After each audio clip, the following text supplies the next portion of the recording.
Hey guys, STAT1150 Principles of Statistics, Fall 2018. This is the online section. This course is going to be taught by AKosan. However, I'm not Alex. I'm Dr. Darbro. I created the course. Without going into a lot of explanation that you probably don't really care to hear, I created the course. Shawnee State bought it from me. Although I still have rights to it, they bought the course from me, paid me, some money, not much, but paid me something, and then we're paying Alex to teach the course. It turns out that whole combination is cheaper to run this course, this section, than if I taught it, and which I was originally scheduled to do. Anyway, I'm not teaching the course, even though the course was created by me, and all of the instructional videos that you'll watch were created by me. So the instructor is AKosan. He asked me to put up the introductory video because he wasn't familiar with the software that we use to create these. So yeah, I'm very familiar with it because I put up some of these videos about every day, so it's something easy for me to do. So anyway, long story short, Alex is the instructor of record. Anything dealing with this course, you need to contact him. You're going to have things called sneaky quizzes. I'll explain more about those later. Those are things that are embedded in the instructional videos just to make sure you're watching them. Any of those, even though the videos may say to send them to me, don't send them to me because I'm not teaching the class. Send them to Alex. And Alex has included his email on the syllabus. It looks like he's going to have his office hours from 8 to 10 on Mondays and 2 to 4 on Tuesdays. So if you're struggling or need help, stop by and see him. All right. His office is 114 Administration Building. It's right across the hall from mine. Because I have so many students who have a problem finding my office, I created this map. So yeah, it's kind of hard to find, but I think if you'll follow those directions, you can find Alex. Next three things: catalog description, GEP requirement, ADA statement. I'm certainly not going to read all that stuff to you. Catalog description is something we're required to include. Gives an overview of the course, what you're going to learn. The GEP requirement, the good news is when you complete this class successfully, you can check the quantitative reasoning box of the GEP requirements.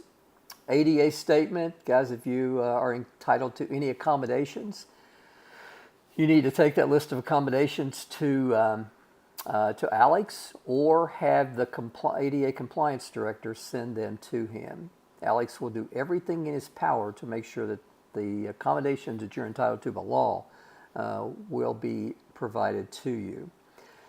Computer access, I can't even talk about this one without kind of laughing. It's an online course, so obviously you're going to need a computer, a reliable computer, and reliable internet service. I've had students before try to take this class without a computer. They go to the library. It just hasn't worked well. This class just isn't designed for people to sit in a library and watch videos. It's designed for people who have a computer and have accessibility to reliable internet service. So guys, you got to have a computer, and you got to have reliable internet service. All right, something kind of new. This is going to be a little confusing, so listen very, very carefully. If you're in this section, you have what's called inclusive access to Mystatlab. Mystatlab is the online course management system. It's developed by Pearson. It's a Pearson product. And inclusive access just means that you've already paid for access to Mystatlab.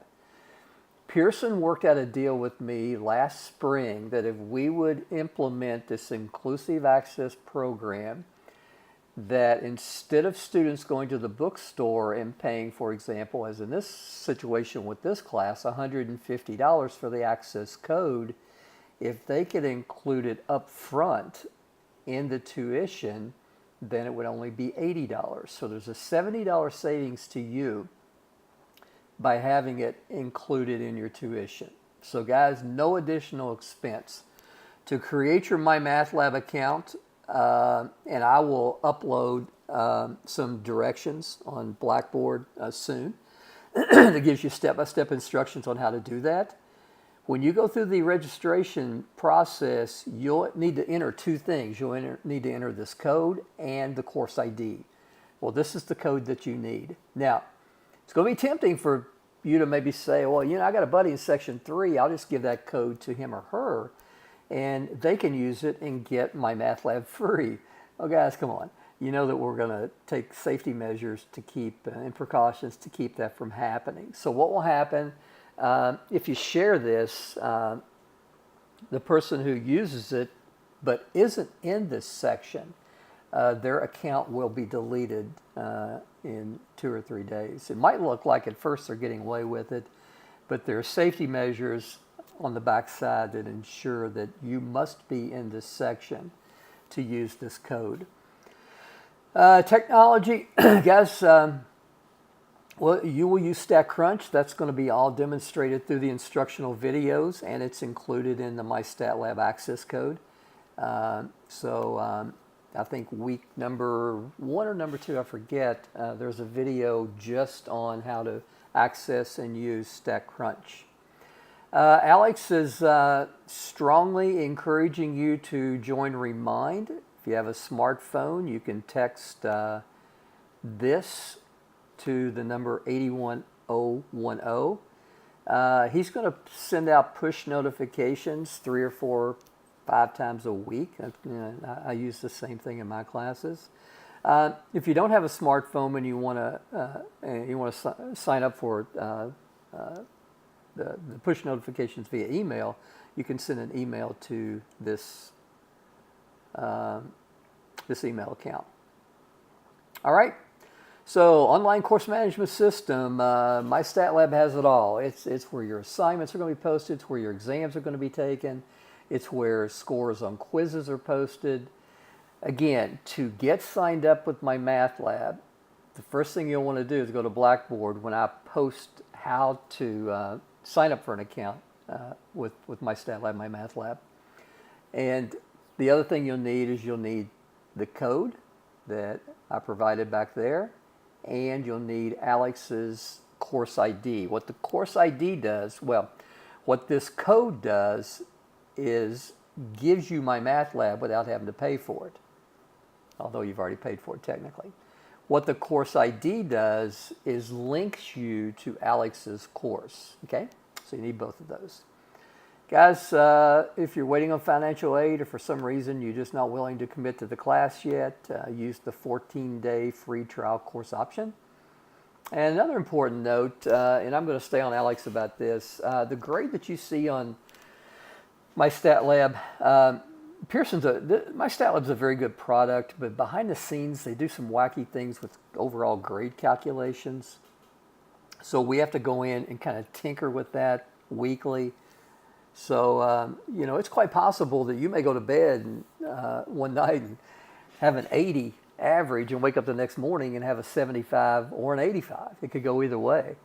You know, once we go in and correct the settings and give your grade, make your grade the best approximation possible. You know, I never hear from the student who went from the 80 to the 85, but I do hear this from the students who went from 80 to 75. Contact Alex if it bugs you. He's going to tell you the same thing I just told you. We do our best. Now, the good news is, in the very end, Alex will export your grades from Mystatlab into Excel and calculate these things by hand. So that way we get your average down to the thousandth of a percent. So, you know, we'll get it right in the end for sure. But it is a little frustrating along the way. But there's nothing we can do about it. It's just it's one of the nuances to Pearson and Mystatlab, my lab in general. All right, gang, videos and resources are posted on Blackboard by Monday at 5 p.m., if not earlier. Guys, I intend to have my part done by noon on Monday. Let's see, he's done something different here. So he is making,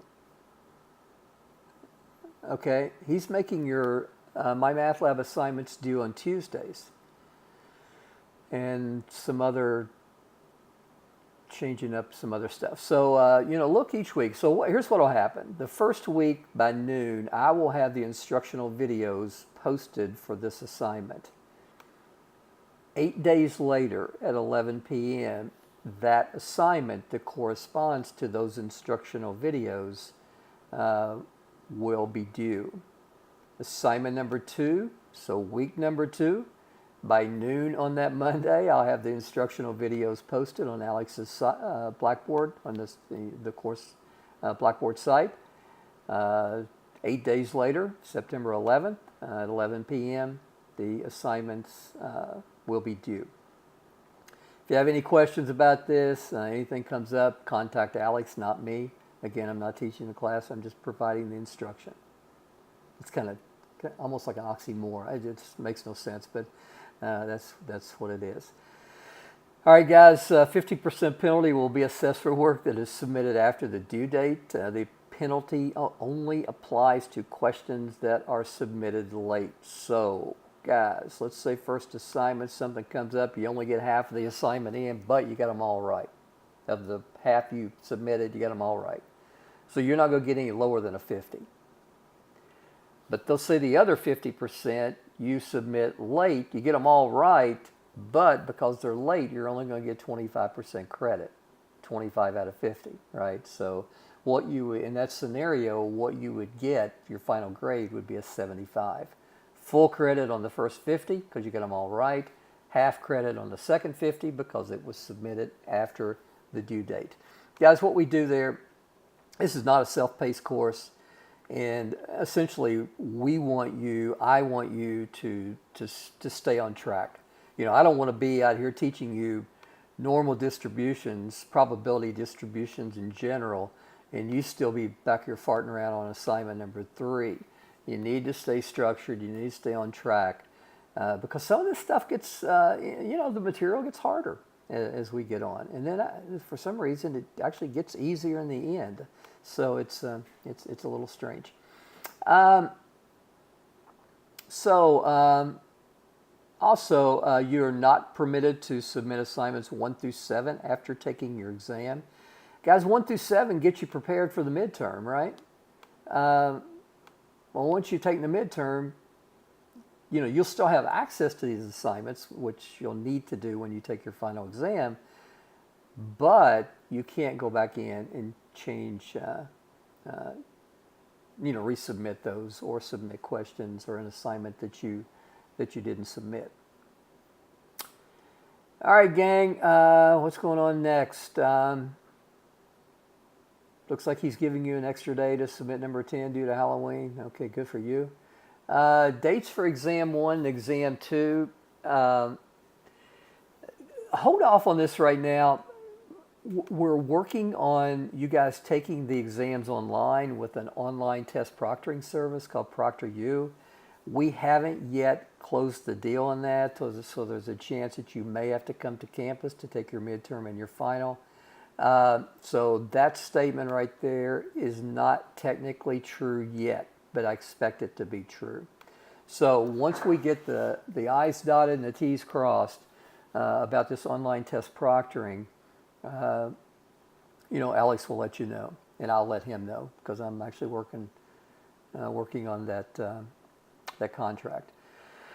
All right, guys, requirements are pretty simple. Guys, you got to watch 2 to 3 hours of videos per week. You got to submit your assignments on time. You got to sign up for Remind. You need to check your email daily. You need to take your exams when you're supposed to. Some people try to do shortcuts. They just aren't self-disciplined enough to take an online course, and it's just something you got to do a self-assessment early on. Are you someone that has the self-discipline to sit down and watch 2 to 3 hours of instructional videos a week and submit things on time and take your exams on time? If you are, this is going to work great. You're going to love it, If you're not, you're going to hate it because you're going to end up flunking the course and have to take it over. And that's not cool. We don't want that. So guys, do an honest self-assessment early on and see if you're someone who you think can check the boxes in terms of the characteristics needed to be successful in an online course. Now, I will tell you, and again, it's so goofy coming out of my mouth, but I'm not teaching the class. But again, I sort of am. I ran some data in May and compared success in my online STAT1150 versus my face-to-face STAT1150. My grades in my STAT1150 online are actually higher than my grades in my face-to-face. Now, I don't know what that says about me personally, but what it tells me is the online stats classes are working for people who are willing to suck it up and stay on track. So let's get down to sneaky quizzes. If you notice back here, this component, this part right here, where 30% of your final grade is Mymathlab assignments and sneaky quizzes. Mymathlab assignments are obvious, and I'll show you about those in just a second, but they're the Mymathlab assignments that go with the instructional videos that I post. But sneaky quizzes I don't think are intuitively clear. Here's what will happen. Just kind of randomly, and I think there's probably 6 or 7 of them throughout the term, there will be just random moments where I'll be just teaching my tail end off, and all of a sudden I'll say, okay, it's time for a sneaky quiz. So that's what I'll say. I'll say, send an email to me, Dr. Darbro, but guys, don't. Send your sneaky quizzes to Alex at jkosan@shawnee.edu. If you send them to me, I'm not going to know what to do with them because, again, I'm not teaching the class, although I technically am. But send the sneaky quizzes to Alex. I mean, I think one of them, most of them had nothing to do with statistics. One of them, I'm an avid scuba diver, and one of them I just kind of randomly break out into, what's Dr. Darbro's favorite hobby. Send an email and say it's scuba diving, you'll get 25 out of 25. If you don't send it, you get 0 out of 25. So your first sneaky quiz is send Alex an email. Number 1, tell him your name and your preferred email address so he can set up an email distribution for this class. Tell Alex something interesting about you and type these statements. All right, so in the subject line, sneaky quiz 0, STAT1150. If Alex receives it by Tuesday, September 4th at 11 p.m., you get 25 out of 25. If he doesn't, you get 0 out of 25. So this is kind of the way it works. If you watch this entire video like you should, there should be no question whatsoever how to do this because I'm telling you how to do it. It's a no-brainer. I mean, my 14-year-old daughters could do this with no problem, so there's nothing to it. But you got to be watching the videos to know. And I'll tell you something that really irritates me, and I know it'll irritate Alex, is when somebody emails and they're like, well, I've watched all the videos. I don't think there was a sneaky quiz. Guys, we're not going to make this up. I'm not going to tell you there's a sneaky quiz, and there wasn't. So whenever there's a sneaky quiz, like Tuesday, September the 4th will be the deadline. Probably on Wednesday, September the 5th, I will post on Mymathlab quiz 0 and the scores. Well, if you didn't submit it, you're going to get a 0 out of 25. And a lot of times students don't want to just suck it up and admit they didn't watch the videos. They want to blame me and assume that I'm telling them something didn't happen. Well, guys, that's irritating. So if you watch the videos completely, you're not going to miss them. Unless you're asleep or something. In that case, you should miss them. All right, gang, I am done. I want to branch off here and show you what things are going to look like. So first of all, I want to go into a Blackboard site. And I want to show you a previous class. So let's go to my 1150. That's not the one I want to look at. Let's just go to my 1800 in spring of 18 because your all site will look the same. So to access the videos, you're going to go to Content.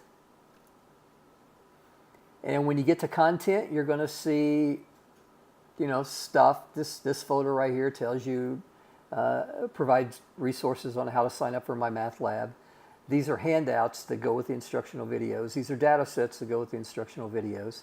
So week number 1, January the 8th, was the date of that Monday. If you'll click this, you'll see that I took it really easy on my students the first week because there's a lot going on in terms of getting signed up for Mymathlab and learning the course and all that stuff. So there's only one instructional video.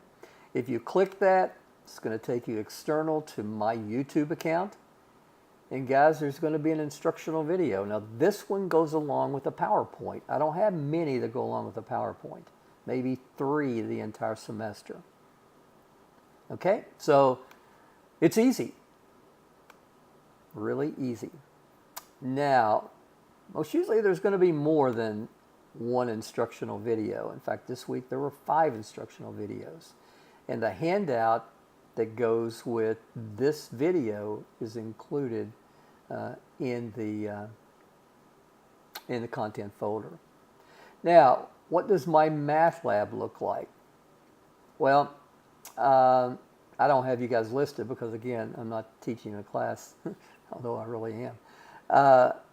So let's show you something that I have used previously because this is what you guys will encounter.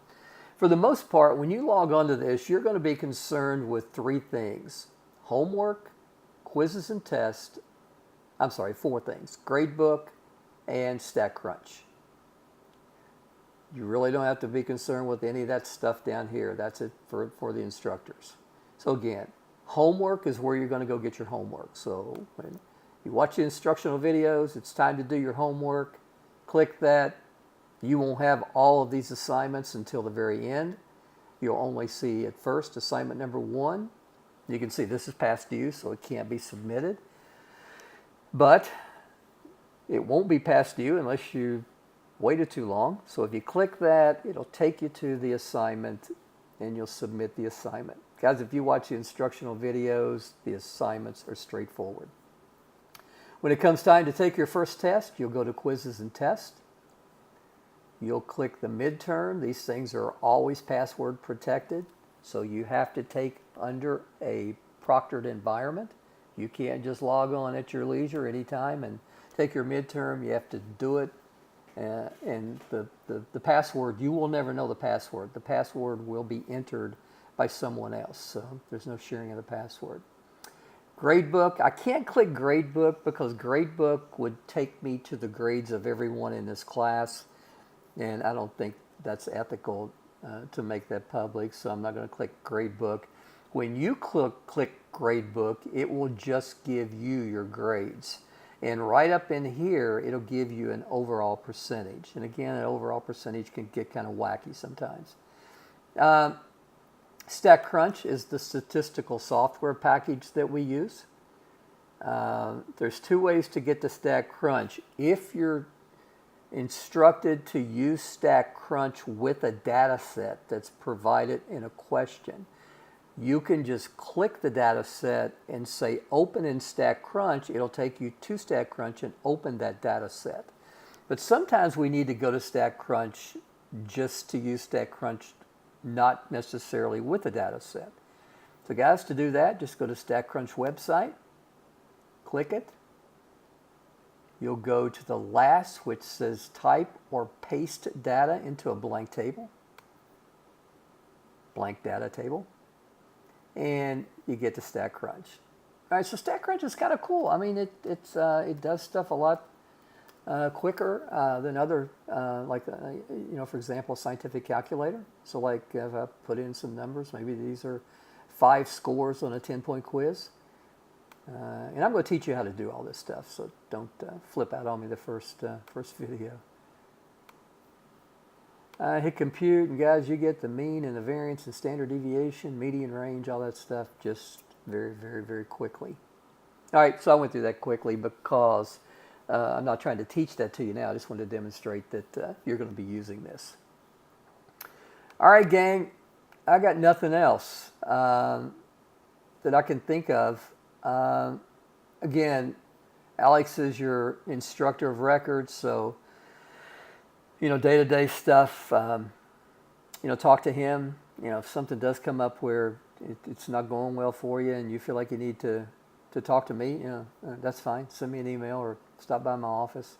My office is again right across the hall from Alex's. I'm 113 ADM.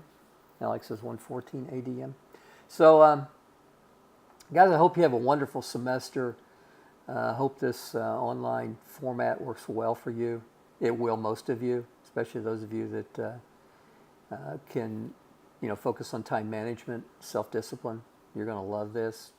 Rest of you, you're going to be taking it again because this is not going to work for you. So, all right, gang, I'm done. Take care.